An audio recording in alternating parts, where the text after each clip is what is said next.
PSD regarding the purchase order. I have that for the testing, this is a request from Dr. Smith, do we want to?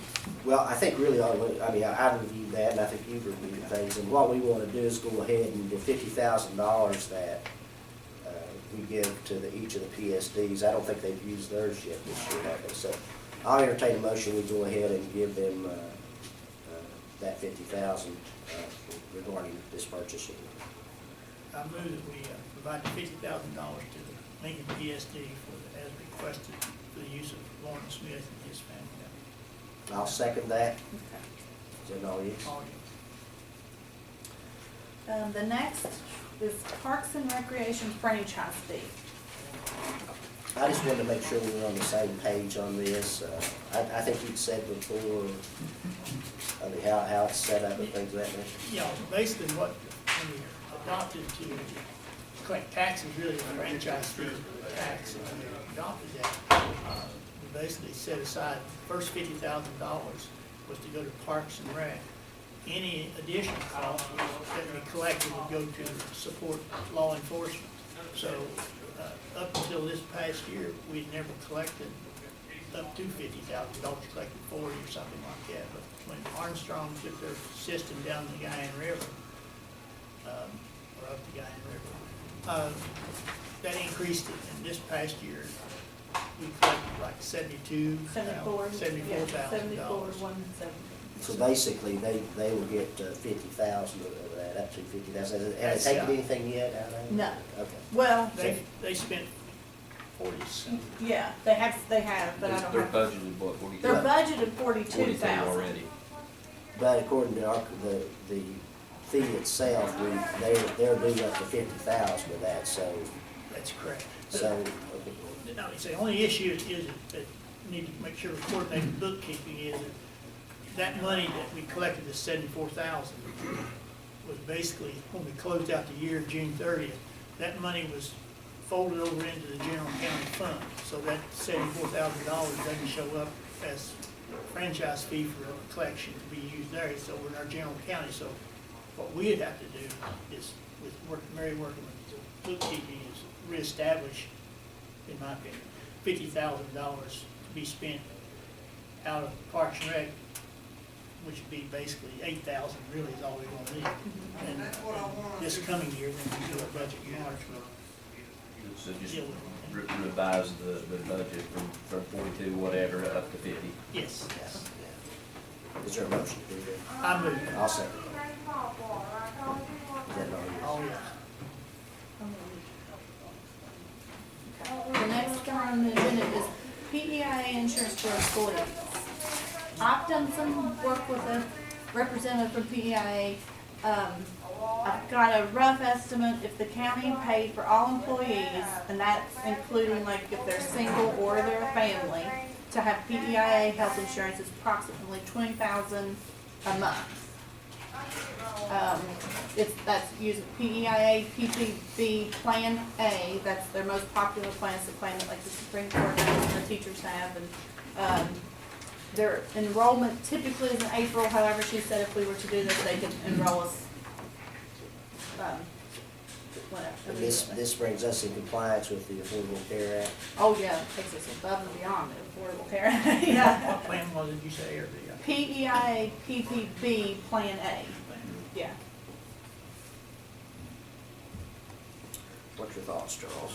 Well, it's a tough decision. One has lingered on all down through time here with the courthouse employees. They've always looked for ways of trying to get insurance.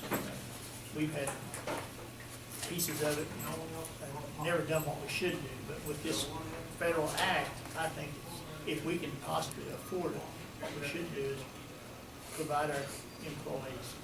I'm not sure about family, that may need to be discussed, but definitely employees, and some way give them this insurance. PEI is a good insurance. That's what I have, and it's good, but it is expensive. But you get what you pay for.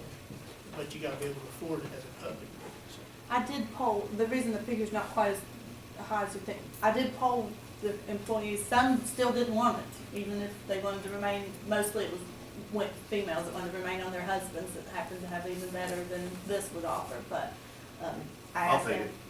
I didn't ask you, but I already counted you down. Actually, I think you're number one. Yes. No joke. Ryan Jefferson, yeah. Have you written down? We've talked before, but yeah. He's probably really sick and we don't know. Right. So, you know, some still didn't, you know, even if you paid every bit of it, they just weren't interested in it. So that's why the figure's not. It's good insurance. Yeah. I think we This should is try good it, insurance. and if we can't afford it, then we do something different. Let's- You want a motion that? I would make the motion, we enroll as soon as we can, our employees You know, I'll, and family, is that we gonna do both, or we gonna? we can make try it- that and see what the cost would be overall, and then Does that it looks include like, people that's current payroll? Oh, I would think, right? Yes. We Yeah, have y'all come 4 under the that are same currently dollars. enrolled, right? I'll second that. And is there any way I can get like information about it, or like something I can look up online somehow, or just so I can educate myself? Or? We're gonna tell them not to put you in it. Right. You won't have to worry about that, no. I got some stuff on it right. I Okay, do cool. too. I have the whole shopper's guide for next year, so. Great. Is that all you have? Yes. Thank you on that one. I think that's a good one. Merry Christmas. Thank you, I'll take that. I don't know about EDA, now, they may. Right. What's that? I said EDA may. You read my mind. I know. Talk to you later. The next on the agenda is Greg Lambert, the baseball coach, his request for a donation. I didn't remember where we stood and, what's his name, John Bird? Is that his name? Yes. He came in trying to just see where we were at, so I put it back on here. He sent in the What letter. was the request for how much was it? Oh, I'm all you got, I think. yeah, I mean, they've got several things going right now. They have 5,000, they're requesting 5,000 additional to fix the concession press box. They need 14,000 to fix the chair back seats. They need 15,000 for the scoreboard. I think that's where really was what they had wanted to start, was the scoreboard finish. So the 15,000 with the scoreboard's what they're looking at. Is that their priority, I know Josh? that was what when I talked to Greg, that is what he had, in his original plan before the new process came about. That is, what he had asked money for. Yeah, and I think they had even had another donor, somebody from Nitro or something, that was gonna give quite a bit to that fund particular part, and they fell through, so I think he's really hurting on the scoreboard money for some, that's what I was under the impression, that he wanted. He had, the way I understood it, he had matching funds, based on, money he raised. I think there was a commitment with the previous commission, based on money that he had raised, they would complement, and that was for the scoreboard. How much has he raised, do you know? I'm not sure, I don't know. I think the issue at the last commission meeting was the new donation policy and how that may conflict with. Right. you know, Well, there's some discrepancy too as far as this promise before too. I mean, I know that's been brought up before and I don't, you know, we try not to promise things without making motions. That way we can always go back and look at them, I think. But, It doesn't say how much they have raised so far, but I do know they have. all right, I'll entertain a motion. We go ahead and approve 15,000 for the baseball request by Greg Lambert. I make that motion. Is there a second? I'll second it. I miss KK. Yeah. Well, at least you're getting a chance. Yeah. Next on the agenda is the unfinished business, and we have the land use master plan approval. Yeah, I'll stand up and talk to you. I'm Rachel Lesser. I'm with the Office of Coalfield Community Development for the state. I couldn't make it a couple weeks ago, and I don't know how much you guys discussed. A couple weeks ago, I had a gallbladder attack, so forgive me. They just tabled it. Okay. I was gonna tell them real fast, they did send like a 90-page something. I didn't make copies. Yeah, for it's each of easy. you. It's easy reading. Right. I'll just give you a summary, and then if you have questions, you can ask me. But basically, this plan is a result of the Senate Bill 603, which is a legislative mandate that requires all counties with surface mining develop and approve a comprehensive county plan. And so what we did is, you all have approved this before in the past, this is nothing new, this is a renewal. But what we did at the Office of Coalfield Community Development is we actually developed and paid for your plan for you. In the past, I think that you may have paid for this, I know a lot of other counties have, and these plans, they run up to $50,000. And the gist of it is, we look at all the mining, all the permitted mining in your county. In your case, you have, and I just looked at it real quickly, you have 11 permits. And basically, those are all adjacent. There's 2 major coal companies in your county, and they're basically all together, with 2 separate mining entities. So what we did is we ranked these from 1 to 10, and where the best possible development opportunities on surface minings might be. Now, I always like to say that these plans are not ordinance, they are options. What it does is it looks at these sites to give you an option in your county for post-mine land use development, where your county can work with a coal operator, landowner, to move the dirt, you know, before the reclamation process where they have to put it back. This would give the county an opportunity to decide how to develop that property after mining during the reclamation process. The mining companies, basically, some people have the assumption that this is, you know, what the mining companies want to do because it alleviates a lot of the work. That's not actually the case. In some cases, it actually puts more work on them. However, if it's for the community's best interest, they're all for it. This is just a collaborative effort to further economic development for your county. And I know you guys have been talking about, with the Agriculture Commissioner, doing some projects in the county. This might work nicely with those plans. Larry Stutler has looked at this plan, and we made sure that he was okay with the comprehensive plan prior to bringing it before you. I think the Spurlock area, and I don't know your county that well, but the Spurlock area is where the #1 ranked site is, and that was based on several criteria.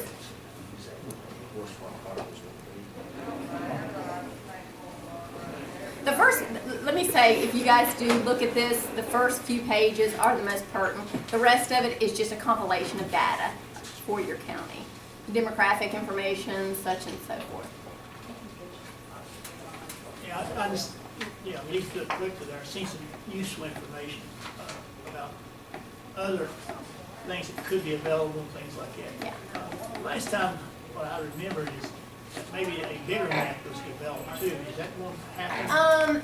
You Something's on the have, wall? well, you have the option to do that. Okay. We made these available, and actually I worked with the president's son, and we developed a new GIS system for the state of West Virginia and incorporated the land use master plan on that system. It's the new economic development data portal that's available to every economic development authority in West Virginia that basically took all of this information and put it in a real-time application. So it's available there. It can be available on a web portal, and you can print it out as you so choose too. The most important thing is that we did develop and pay for this up to $50,000 plan for you. We appreciate it. Yeah. You can help pay for that PEI insurance with the savings. Good call. All right. So we need, I mean, I entertain a motion to approve the land use master plan as presented. so moved. I'll second that. All yes? Motion passes. And we'll see you guys back in 3 years. I have a question. How does this coincide with the land use master plan that Lincoln County has, that was done by E.L. Robinson? It's the same thing. Oh, okay. Yeah, it's just an updated version. Okay. Yeah, same thing. It has to be updated every 3 years. Yeah, I think when my son was working with the Yeah. EPA, he helped develop the original. He did? Mhm. Okay, next on the agenda was the Scott and Goldie Atkins. We'll just set this up right before the next meeting. Yes. Set it up. Is that the way we usually do it? I think I'm good. 5:30. Jim Gayheart to make sure of the day, but, Yeah, if they could, let's, I'll entertain a motion, we set it up for 5:30 on January the 2nd, if it's okay as a prosecutor. I'm a, I'll second that. All yes. next on the agenda is Rick McDowell and Ryan Jefferson. Come on down. Let me talk first about phase 4, and then Ryan will talk about phase 5.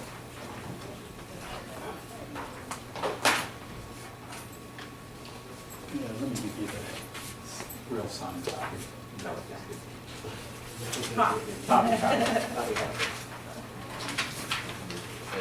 Draw. Okay, let me try to explain this. This is closing out the phase 4 account. And if you look down at the very bottom, there's $16.93 that we got that you can't, it's a what the bookkeeping people in the sheriff's office told me to call an unknown difference. And what it means is that when we close out the account, if we were to pay back the county commission the entire $30,000 that we owe them, we would be short $16.93. All right, thank you, Jerry. Money that we borrowed. And this is my thoughts on why that happened. When we started working with the DEP, which was phase 2, we're about ready to start phase 5. One of the things that the DEP allowed us to do was to use the phase that we were in, to use money in that phase to pay for the next phase. But we were using the checks from that phase to pay for something in the other phase. And as we got done, each one of those phases, we just took whatever money was left in the account and moved it over. It seems like it would have been much cleaner to have taken money from the new phase and put it back in the account to zero balance everything out and then start the whole new one. Well, the guy that was doing it didn't understand that well enough, and we just did that. So we've gone through every income and every expenditure in phase 4. Can't find the reason why the 1693 is there. We could go back and start with phase 2 and hope that we could find it, but we might not, or we might.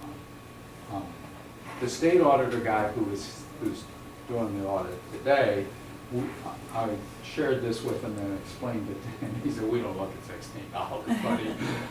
And he said that sometimes even when you're doing this stuff, you may just change a couple digits around, and even when you look at it, you can't find it. But at this point, I can't find it. So, as you look at this, you can see that as far as the income and the expenditures, all that stuff matches. There's no discrepancy in how much money came in from the DEP and all the checks we wrote specifically for the DEP. The problem is with this loan money that's been carried over several times now. We've got that 16 million. Sounds like a lunch receipt. I was gonna say, We don't have any lunch going back through the old records and taking that amount of time and paying your people to do that's gonna be greater than $70. For sure. I don't know how we rectify that other than. Well, what Janet suggests is that we call it this unknown, Just leave it like that. that unknown difference. But what would happen would be the amount that we reimburse the commission. like I said, when we get to the end Just of cut this it thing, down. The amount would be, if you look up past, there's a $30,000, and then look, it'd be $29,983.07. That would be the check that we would give to the commission. phase 5 is the final one, then we'll eventually settle that up. If not, then we- Well, in a way, we're settling up, except we're short.